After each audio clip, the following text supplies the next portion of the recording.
Ho, ho, ho! Merry Christmas!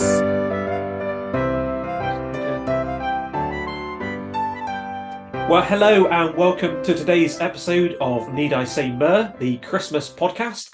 And today I am delighted to welcome as our special festive guest, John Woods. Hello, John. How are you? Hello, I'm very well, thank you. And why don't you introduce yourself for anyone who doesn't know who John Woods is? Who are you? Where are you? What do you do?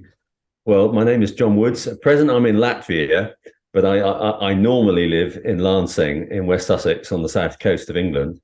And I was the pastor there from 1997 to 2020.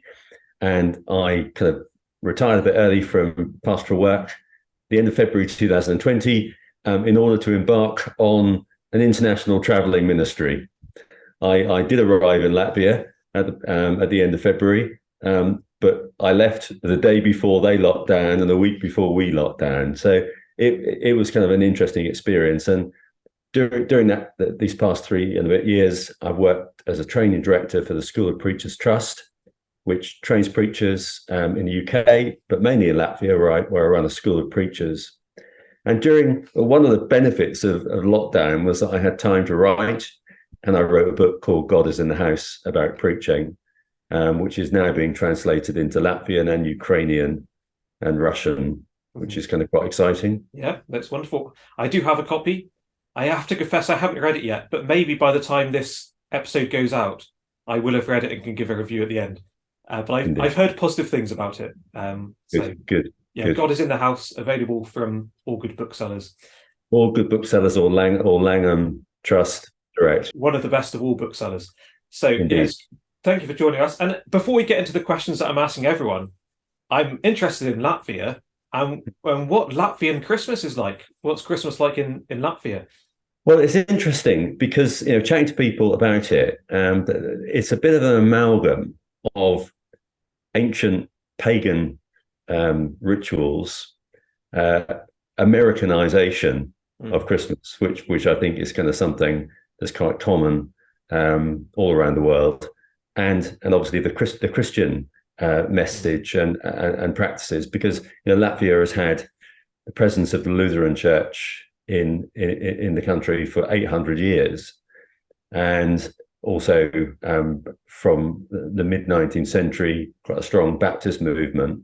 And so there are the kind of the normal customs that would be associated with those Christian churches. There's also something which is kind of starting this week. So for Advent, they're having a walk of light. So throughout Riga, it's a little bit more than Christmas lights. It is designed to be a kind of a journey of light throughout the city, and that's quite spectacular. And I think like with a number of higher up North Hemisphere places, it gets dark pretty early, and therefore light is particularly important. And I think that idea of communicating light in the darkness is quite poignant.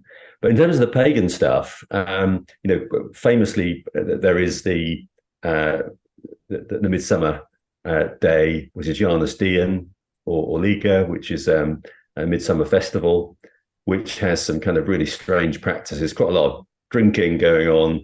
But for example, there's the practice of jumping over the bonfire, and if you're a pregnant woman jumping over the bonfire, it's supposed to be a kind of beneficial thing for the future of the child, although it sounds like a pretty dangerous thing. Yeah, I'm not sure many doctors would recommend that, but it's not to be recommended. Don't try this at home, children. So for Christmas, there is the custom of people dressing up as animals, wearing animal masks, and it's kind of this kind of idea of folklore of wild animals in the forest, particularly the forest being a kind of spooky kind of place, and dressing up as animals in order to ward off the nasty bits that the animals bring.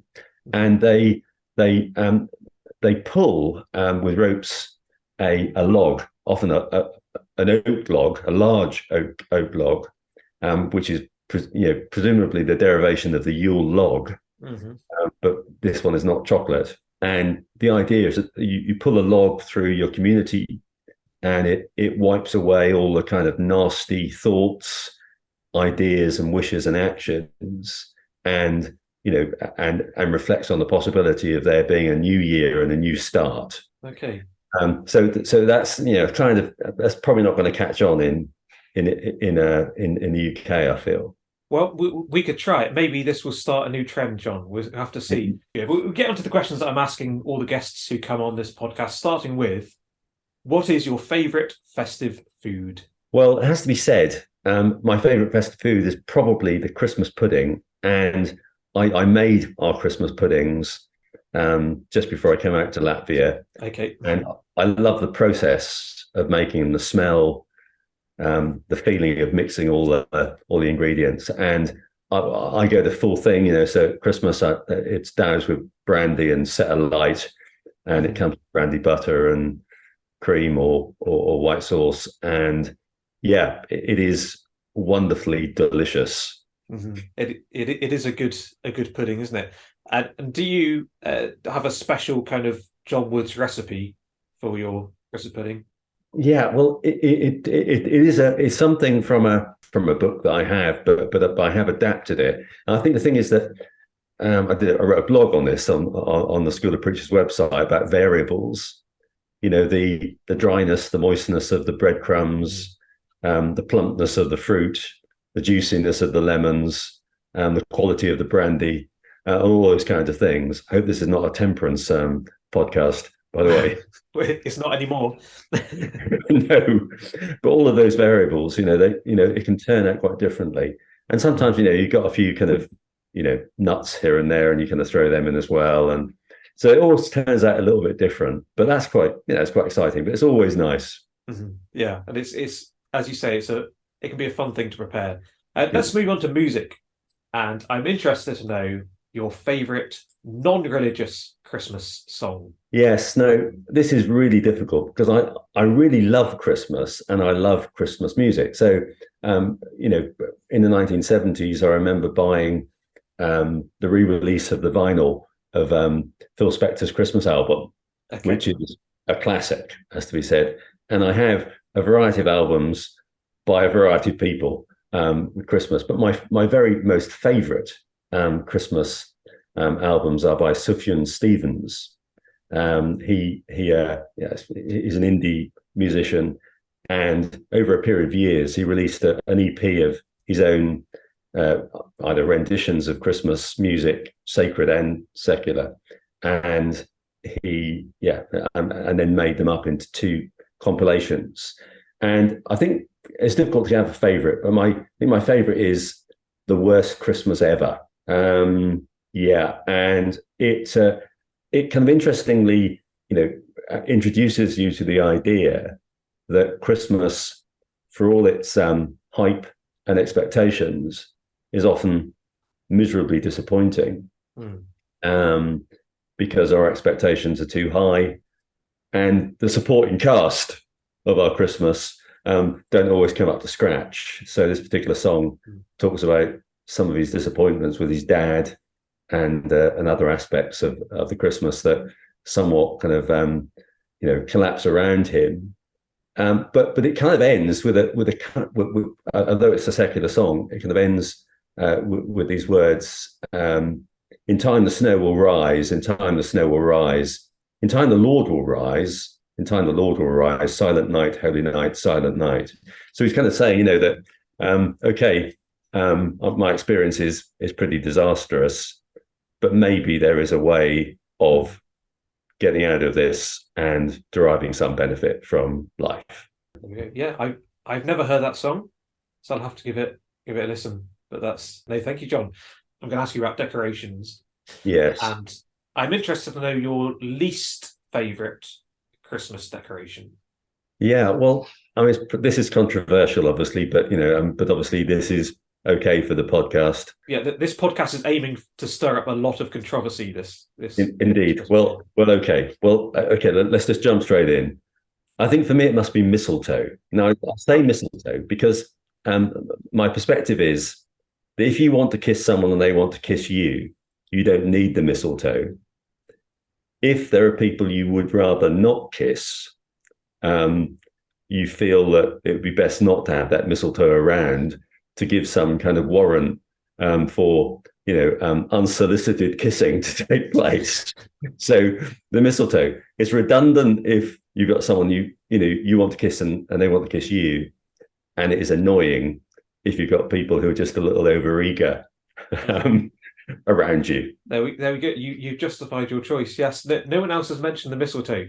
But the most popular answer and the least controversial has been tinsel. Do you have a view on tinsel? Yeah, well, tinsel. Yeah, tinsel's okay. Although I think environmentally it's not particularly friendly, is it? As such. No, I suppose you could. Maybe they've got environmentally friendly tinsel made out of recycled paper or something. There could be. I think that we ought to, have answers on the postcard if there are such. Yeah, we do welcome correspondence on this podcast. Yeah, so if you've got a view either on mistletoe or environmentally friendly tinsel, then please write in and we can share your thoughts. But we come to the last question now before we finish, and thinking about the story of the nativity.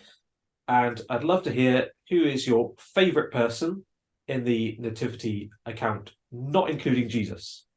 Yeah, well, indeed. The answer is always Jesus, of course, isn't it?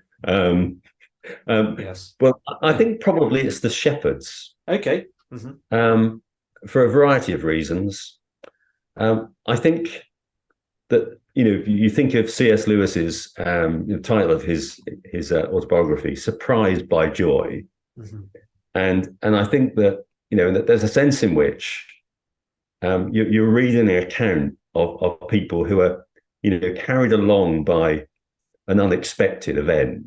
I think that, presumably the expectation, of the most exciting thing that evening was perhaps to find out what each of them had in their sandwiches. Mm-hmm. Was it cheese and pickle or was it a tuna sandwich? And was there a possibility maybe of swapping it for a pork pie? Glad you got the pork pie in there. Well, I know how important the pork pie is to you. Yes. And although a pork pie for a Jewish shepherd, well, maybe not so much. be an unlikely, packed lunch choice.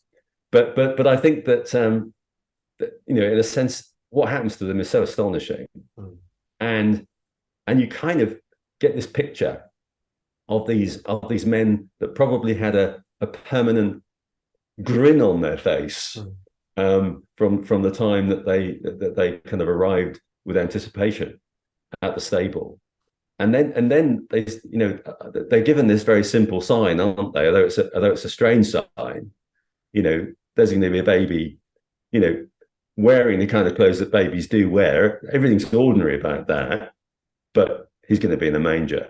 You can't miss, can you? I mean, it's, it is.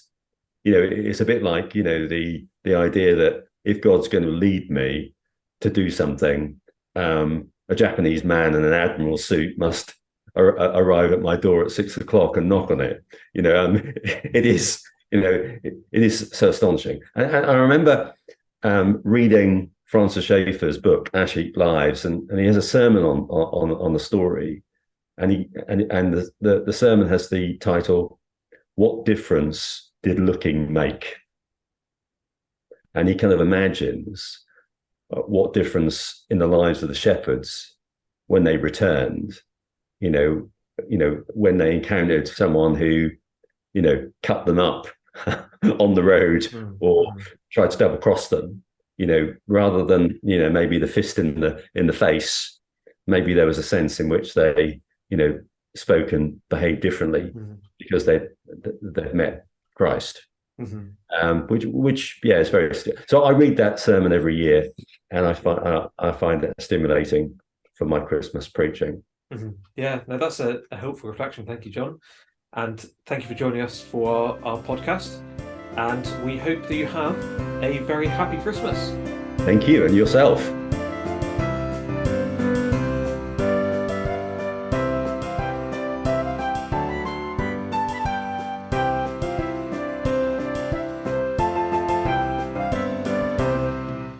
Ho, ho, ho! Merry Christmas!